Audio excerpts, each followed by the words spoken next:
সনাতনীরা একটু এগিয়ে আসে না? 200 নয়, 220টা সিটে বিজেপি জিতবে।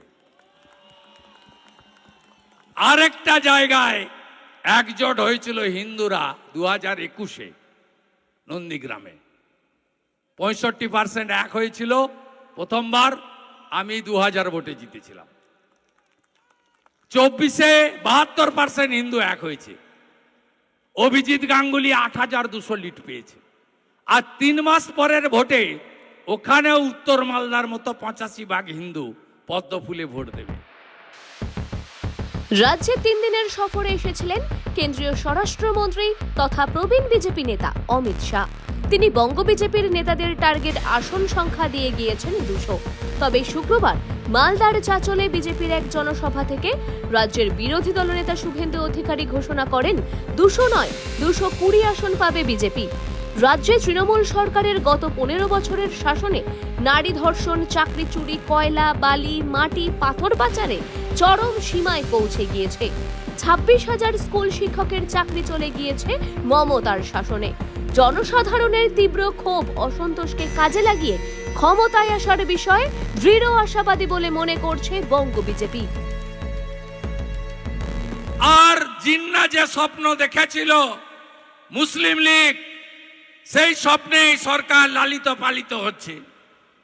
শুধু তাই নয়, মোথাবাড়িতে যখন ওয়াকফ অ্যামেন্ডমেন্ট বিল নিয়ে আক্রমণ করা হলো, হিন্দু দোকান ভাঙা হলো, সেদিনও প্রথমে অজয় গাঙ্গুলি, খগেন মুর্মু, গোপাল সাহা সহ তৎকালীন রাজ্য সভাপতি আমাদের কেন্দ্রের রাষ্ট্রমন্ত্রী ডক্টর সুকান্ত মজুমদারকে 12 কিলোমিটার দূরে আটকে দেওয়া হলো বেড়া দিয়ে।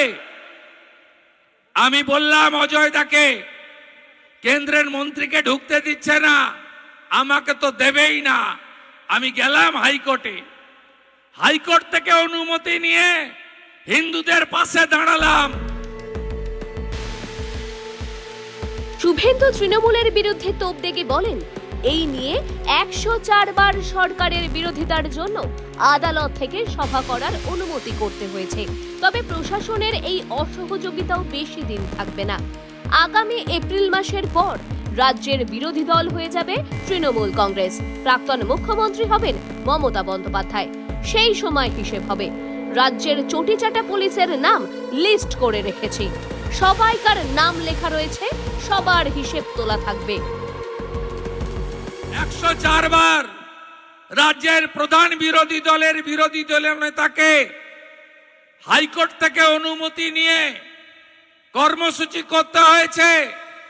এটি আমার 104তম হাইকোর্ট থেকে অনুমতি নেওয়া কার্যক্রম। চিরদিন কাহারও সমান নাহি যায়। উত্তর মালদায় হিন্দুরা অনেক বেশি সংঘবদ্ধ। 85% হিন্দু পদ্মে ভোট দিয়েছেন। সকল সনাতনীদের এগিয়ে আসতে হবে। 2021 সালে নন্দীগ্রামে হিন্দু ভোট একত্রিত হয়েছিল। সেই সময় 65% ভোট একত্রিত হয়েছিল। মমতাকে 2000 ভোটের হারিয়েছিলাম। এখানেও উত্তর মালদার মতো 85% হিন্দু পদ্ম ফুলে ভোট দেবে। নাগরাকাটায় খগেন মুর্মুর আক্রান্ত হওয়া নিয়েও সরব হন শুভেন্দু। তিনি ত্রাণ দিতে গিয়েছিলেন, ভোট চাইতে যাননি। পাশের জেলা হরগোবিন্দ দাস, চন্দন দাসকে খুন করেছে দুষ্কৃতীরা। হিন্দু অস্তিত্ব অত্যন্ত সংকটে। অঙ্গ বঙ্গ পুলিঙ্গের জয় হবেই। সে দৃশ্য দেখে চোখের জল রাখতে পারবেন না।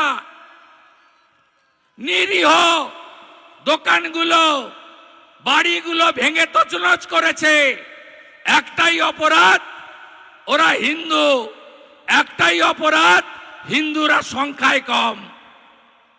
এ জিনিস বরদাস্ত হবে না। এ জিনিস আমরা বরদাস্ত করব না। 5টা হিন্দুর দোকান ভেঙেছে, পাশে 3টা মুসলিম দোকান রেখে দিয়ে চলে গেছে। ভোট বিশেষজ্ঞরা বলছেন, বিজেপি এবং তৃণমূলের মধ্যে 10% ভোটের পার্থক্য রয়েছে। 2021 সালে বিজেপি আসন পেয়েছিল 77টি, তৃণমূল পেয়েছিল 213টি। তৃণমূলের ভোট শতাংশ ছিল 47.94% এবং বিজেপির ছিল 38.13%। সংযুক্ত মোর্চার দিকে ছিল 8.6%। যদিও এসআইআর এর কাজে 58 লক্ষের বেশি নাম বাদ গিয়েছে, ফলে শতাংশের বিচারে বিজেপির সম্ভাবনাও ব্যাপক রয়েছে। 200 বা 220 আসন বিজেপি পাওয়ার সম্ভাবনাকেও গুরুত্ব দিয়ে ভাবছেন ওয়াকিবহল মহল। সংবাদ টুডে, ব্যুরো রিপোর্ট।